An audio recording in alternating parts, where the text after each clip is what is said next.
Alright guys, TouchGrubby back again today. Hope you're enjoying your Sunday so far, and today I wanted to talk about the Rise Nation and potential next franchises for CDL 2021, because there's a lot of questions around this entire topic which really we don't address much on the channel, but now I think is a good time to talk about some of them. So which teams could we potentially see come into the scene next season? Which cities are going to be used? Do we have enough amateur talent to support extra teams? If there is to be 16 teams, like how does the structure for the entire season work with more teams than we have right now in the CDL? Lots of questions to be discussed, and also which players, of course, could potentially go onto these new franchises. Are they going to get poached from other squads? Let's talk about that today. And the Rise Nation, of course, a legendary, really Call of Duty brand looking to come back into the CDL for next season. Supposedly, there's been some negotiations, or at least some talks behind the scenes with the CDL to make this work, and I'm sure Activision Blizzard would be more than happy to accept some new teams in the CDL for that 25 million supposedly per slot. Let's talk about it today. Like if you guys enjoyed the video, subscribe if you're new as always. I would greatly appreciate it. First of all, thanks to Fredo for pointing this out to me. Gunler said, staring out at my apartment view for the last time. Looks like he's moving somewhere. We'll talk about exactly where that is in the coming minutes here, and where it's probably not to do with a move this season, unfortunately, but potentially could be a move for next season, and that could work out. Let's talk about that as well. So look, the Rise Nation introducing our new brand identity. They have a new rebrand that the Rise Nation go for. Look at the old brand in just a second here. So yeah, they've got this R thing going on.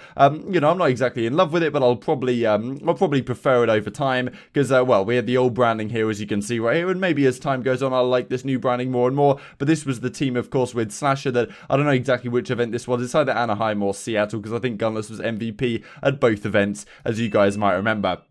But as Intel Call of Duty says, who wants to see Rise Nation join the CDL? No one knows whether it's due to expand to 20 teams next season, whether it's going to be 16, what it's going to be. Right now, of course, we're sitting at 12. So if you guys don't know Rise Nation much from back in the day, with the rebrand, Saffold and his business partner Karim Horsley hope to be able to take Rise to the next level with aspirations towards potential participation in the Call of Duty League. And Rise tweet this out like ESPN said, yo, it's possibility to happen. This is, of course, is Saffold right in the middle here with the same squad we just looked at. So let's look through this article here and exactly what this could potentially mean. They ran this $50,000 charity Call of Duty Warzone event last Friday with a lot of prominent names, and as we just looked at that sentence right here, with aspirations towards potential partnership with the CoD League. We do want to move on to Call of Duty as far as the CDL goes. We've had talks with them dating back to last year, and as recently as a few months ago, we're just getting our marbles all in the right basket so we can aim at securing a spot for that league specifically. We're not going to restrict ourselves to that, but that's our first target. When they first started the organization in 2014, they signed a Call of Duty lineup. We'll look at that in a second.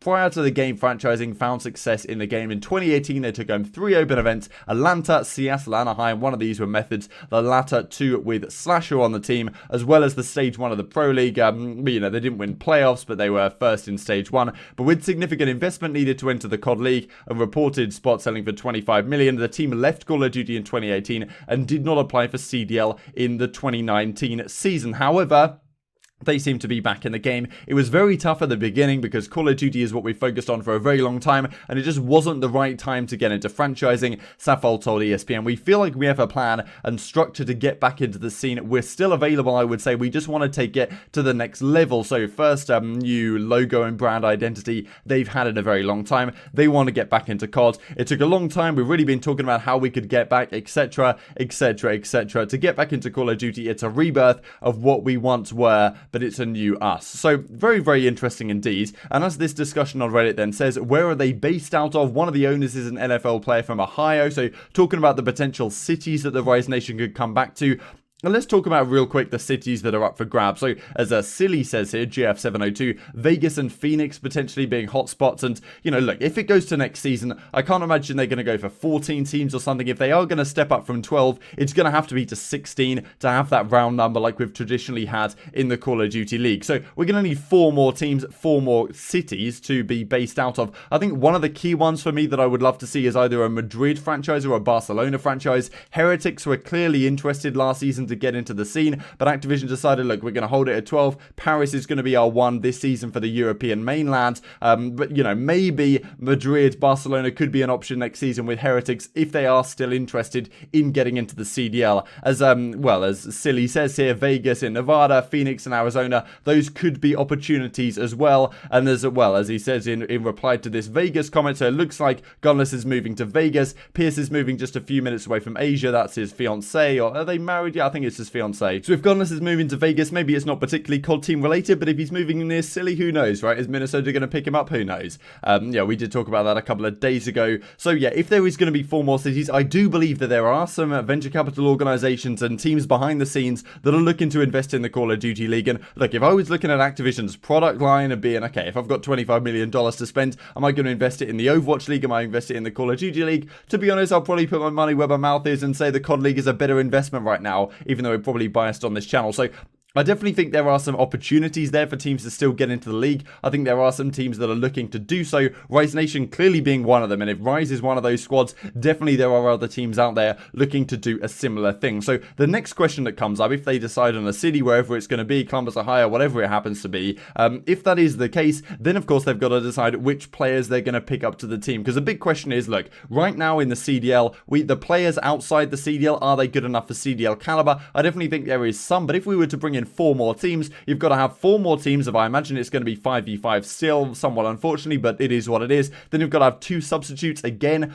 How are these teams going to find enough talent, right? Like, if I was an organization coming in, I'm like, well, a lot of the best talent is locked up on great teams. How am I going to figure this out? However, if you're on Rise Nation's perspective, you're coming in at a time where some of the best players in the game are sitting in interesting spots, right? You've got this Toronto team with a lot of great players just sitting on the bench over there, and maybe Toronto going forwards next season will decide, look, this 10-man roster didn't really work. It's not very good for our, well, for our account bottom line, but at the same time, there's a lot of talented players sitting on the bench that we could get some good money for if we sell them. And then you've got Gunless kind of in limbo, right? And Gunless and, well, Looney especially on this Rise Nation squad in the past have had great success, and maybe that's an opportunity.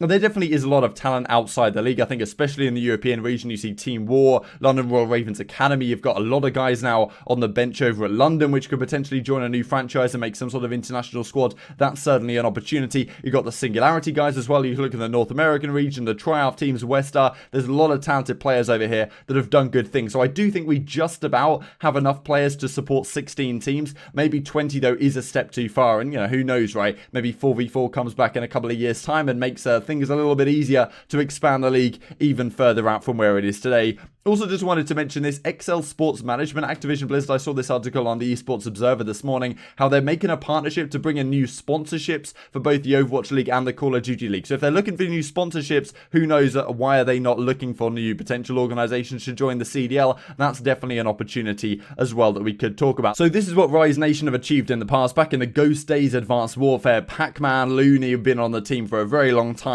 Pac-Man, of course, coached this team later on as well. Advanced Warfare, we had Apathy on the team, Chino for a while. Then we had the Black Ops 3 team, of course, the pretty legendary one. Slacked, Classic, Octane, and Looney. So second place of the Stage 1 playoffs in that Game 5 round 11, or Game 7 round 11 even, against OpTic Gaming, which you guys might quite remember. And then Infinite Warfare and World War II is really where they had their success. Yes, they did win the Las Vegas Open with Looney on the squad with somewhat a different team, but then Looney has stayed on the team for a very long time before they ended up leaving Call of Duty, and things went a little bit different. He went over to Splice and all that kind of stuff happened in the Black Ops 4 season. So going forwards, you have to wonder if these teams, well, Rise Nation does come back, who would they target, right? Because if Gunless doesn't find anywhere going forwards, he could definitely be a player to come back. Who knows what's going to happen with TJ, right? Like, they could reunite some of the old guys, because Gunless and Looney had a pretty good relationship. They said, like, they got on very well. They helped each other improve, and, well, he kind of met his match in terms of Looney when he did join this Rise Nation squad. Looney's sitting at the bench right now on Toronto Ultra. This is definitely a core you could build around, right? You bring in Gunless, you bring in Looney. Who knows what the situation is with Octane even over at that Seattle squad. That could be a pretty good core to a roster to start off with, and, you know, who knows what happens with Looney going forwards, but I feel like it shouldn't necessarily be the end of his playing career just yet,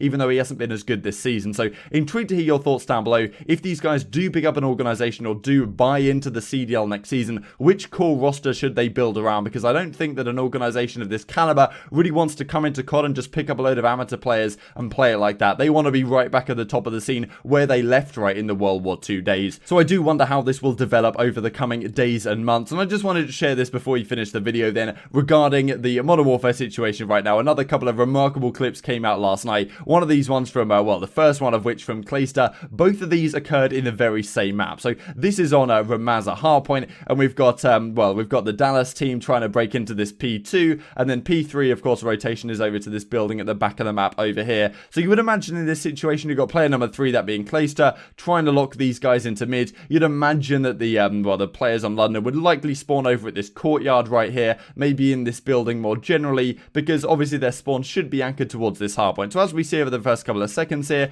we get a spawn down here on this B bomb site. So yeah, we get a couple of spawners over at this courtyard. However, look at the next spawns that we get instantly. Player number 0 and player number 9, while Dallas have control of this hardpoint, just spawn completely out over this side of the map. I do find this quite entertaining how they spawn in completely different locations, and we'll see, we'll fast forward it one more second, H just spawns on the next hill, right, which is pretty incredible. The fact that their spawns really should be anchored to some degree here. Yes, they might spawn out in this area, you would imagine, but just the fact that 2 players spawn in different locations, and then somehow player number 9 is like anchoring, I suppose, player number 8 spawn, pretty incredible. He just spawns at the next hill, and you know, they all just are like, can't believe their luck. 7 spawns down here. So yeah, from a situation where yes, they should be spawning out, but you wouldn't expect them to spawn right on the next hill. That's far from ideal. Then we've got this next clip from Scraps, and I'll put this on the big screen for you guys here to see. So Scraps spawns up, immediately dies from Clayster at that top mid. So yeah, you know, Clayster sees him spawn, then he spawns it again and gets killed again by Illy. You know, you can't make this stuff up. This is just Modern Warfare in a nutshell. And as Clayster says, this happened in the same map as my clip. It happens multiple times a map. It's pathetic. So Pro's not particularly happy about that. Who knows what will happen going forwards, of course, next season with the Call of Duty Black Ops Cold War, whatever it's going to be called, that we discussed yesterday.